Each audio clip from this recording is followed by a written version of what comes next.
Welcome back to the final video in the snow budgeting series. Here we're going to take you through the snow budget review section. So we're going to look at your profit and loss statement, your overhead recovery system that came out of this budget, and some of the tools on the analysis screen and explain what they mean.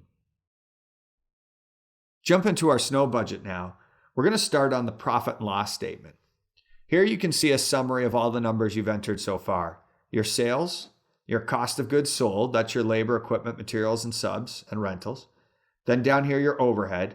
And back over here, your gross profit, which is sales minus cost of goods sold. And your net profit, which is sales minus cost of goods sold, and then minus your overhead. So this is how much money you're going to have left over in true profit at the end of this, if all this happens correctly, of course. Now, it's really important that we pause here for a second and just cover the net profit. Typically, snow contractors, on average anyway, generate a higher net profit on snow than many of the other services they perform. And that's because snow has higher risk and certainly has higher demands on the contractor when you've got to have all the labor and equipment on call at any hour of any day. So in a normal contracting company, you're going to see your profit margins on snow and ice services a little higher than your other services. That's not necessarily true for every contractor, but it certainly is the average. In fact, many contractors find out that they don't make much money in the summer at all cutting grass. They really make the bulk of their profits in the winter when they get the snow part of those contracts. So if your snow profit here isn't exactly where you'd like it to be, it's important that you get it there. Now, in this case, we've got a default profit margin of 20%. This means I want my estimates to default to 20% net profit when we make a job. That's the only way we're going to hit our sales goal. And that's the important part. If your net profit for your snow budget says 5%, then every estimate you make for snow is going to come out with a default net profit of 5%, because that's what your budget's telling it to do. If you want to make more than 5%, then right now stop and fix your budget, clean it up before you get into estimating so that when you estimate, you're targeting the right net profit. So if you're not profitable enough, say for example, my budget was 5%, but I wanted to make 20%, then it's my job now to figure out how I'm going to make 20. Maybe you've overestimated some of your cost of goods sold, so you can reduce a bit there.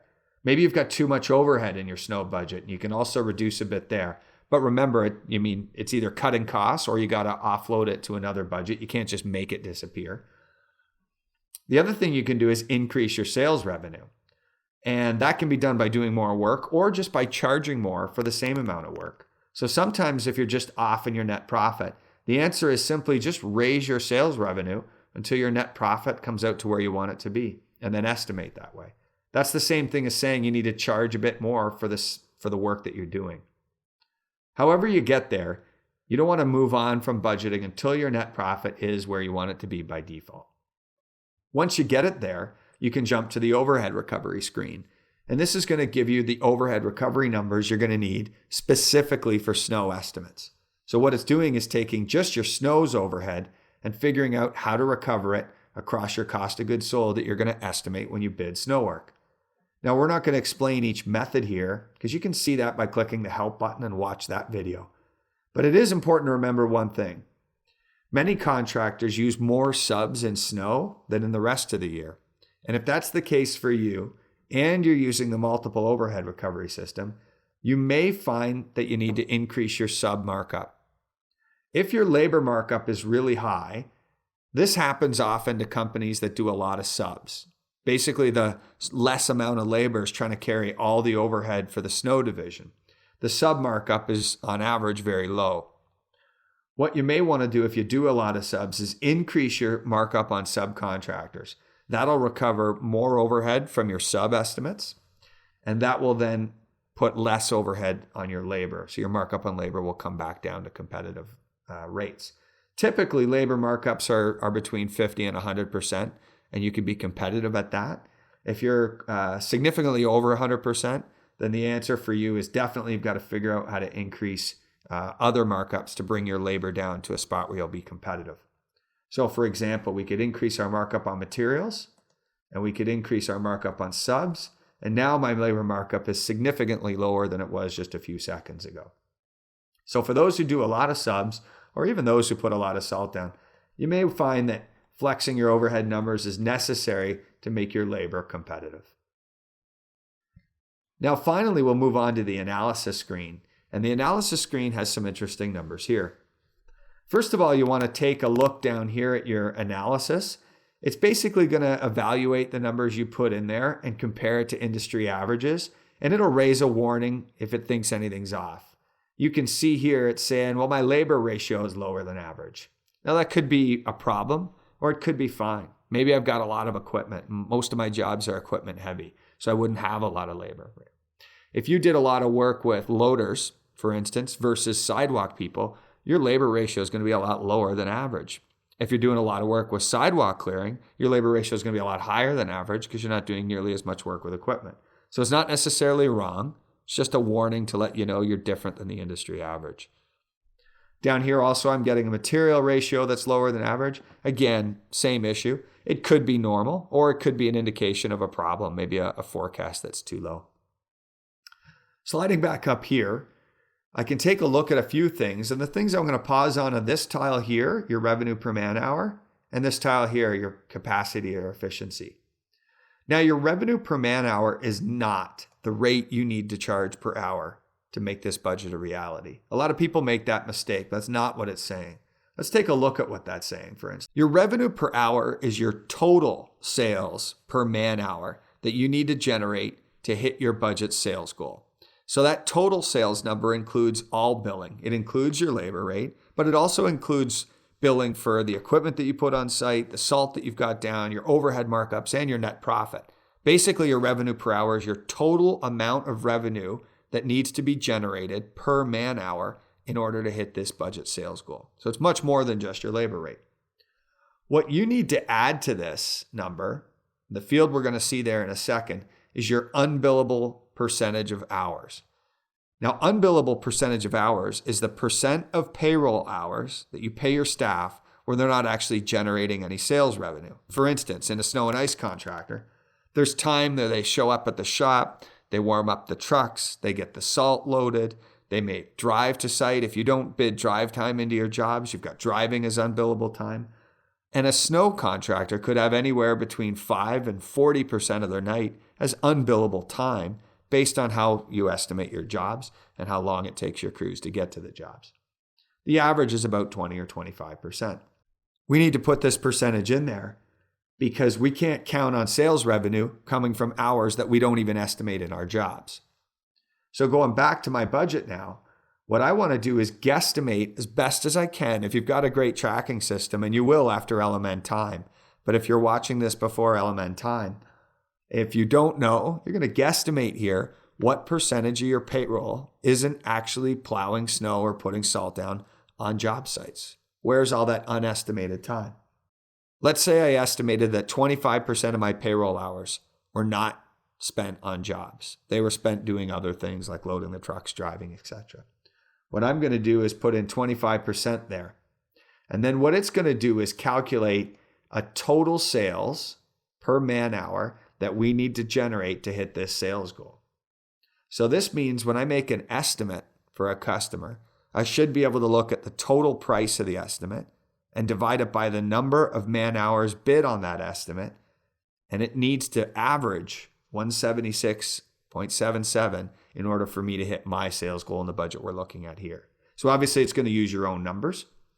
But what I'm looking here, and when we get to estimating, what we're going to do is compare our estimate revenue per man hour to my budget revenue per man hour to make sure that my jobs are generating enough revenue to hit that sales goal. It's just a check and balance. But it's a really important check and balance. And you'll see as you're watching your company and watching this number specifically, nice jobs tend to generate a lot of revenue per man hour. It's good for us because it keeps our dependence on labor low, and labor is the hardest thing to manage, particularly in snow when it's variable and at midnight. We want to make sure that our jobs are generating as much revenue per man hour as we can because man hours is one of our biggest limiting factors. It's hard to find good people. The next neat number we're going to look at is your capacity or your efficiency. Now, this number is interesting because what it's going to do is try to predict, based on your cost, how much revenue you should be earning. Now, how does it do that? Well, we have all your field staff in your budget. So it takes the number of hours that you put in your field labor budget, and multiplies that by your average charge out per hour, rate per hour. So if in snow, on average, you charge your staff out at $65 an hour, then we're going to put 65 in there, and it's going to predict for us how much we should bill from our labor. Now, on top of that, we've entered our equipment costs in our budget. So it's going to look at your equipment costs and add overhead and profit to estimate how much revenue you should be earning from the equipment you're going to use in snow. Same thing with materials. You've built a materials or a salt budget. It's going to look at your costs. It's going to add overhead and profit and estimate how much you should be earning from your salt. And then again, subs and rentals, same thing. You've put those costs in there. It's going to add up your costs of subs and rentals, add overhead and profit. And at the end of it, it's going to show you how much you should be earning in revenue. And the difference between what your budgeted sales goal is and what you should be earning is how efficient you are. Most companies are around 75 to 80% efficient, which means you have 25 to 20% waste in your company. Time or expenses that aren't necessarily being billed or charged accurately, or are a result of company inefficiencies, misbilling, missed estimating, lack of productivity, all kinds of reasons. So going back to our budget, what you need to enter here is on average what you charge per hour. So let's say, for example, I have some shovelers at $50 an hour. I've got some pickup truck drivers at $80 an hour, and I've got some loader operators at $120 an hour for my charge out rate. Now, what I need to do is back out some of what I would charge for my equipment and really just try to focus on the labor rates. So shovelers at maybe 50, truck drivers at say 60, equipment operators, let's say at 80. What I want to do is take that average, and let's say it is 65. And what it will do is look at what sales I should be earning versus what sales I've targeted to earn, and that's 350, and give me my efficiency. So this budget is earning 96.7% of what I should be earning when I'm bidding snow and ice. Now, if you're that high, over 95%, you may want to question whether I've got enough costs in here to be realistic. Typically, a realistic budget would have somewhere between 75 and 95% efficiency rating. Over 95%, like I have here, may be too aggressive. You might be counting on too much profit or too much sales from the cost you've entered. Under 75%, you certainly have productivity or estimating problems, and you should really fix those because you're losing all kinds of revenue and profit as a result. Once you're done reviewing your budget, just go down here and make sure you activate your budget under the budget status. Mine's already active, but you'll see an activate button if you haven't already done it. Now, you can't use your budget for estimating until you activate it. So click the activate button, and then you should see this status up here turns to active, and now this budget's ready for estimating. This concludes the budgeting portion of our snow and ice videos. In other videos, we'll get into setting up your labor catalog, your equipment, and then even estimating different types of snow and ice contracts. As always, if you had any questions with the content of anything we've gone through here, make sure you reach out to us at support@golmn.com. And good luck in the snow.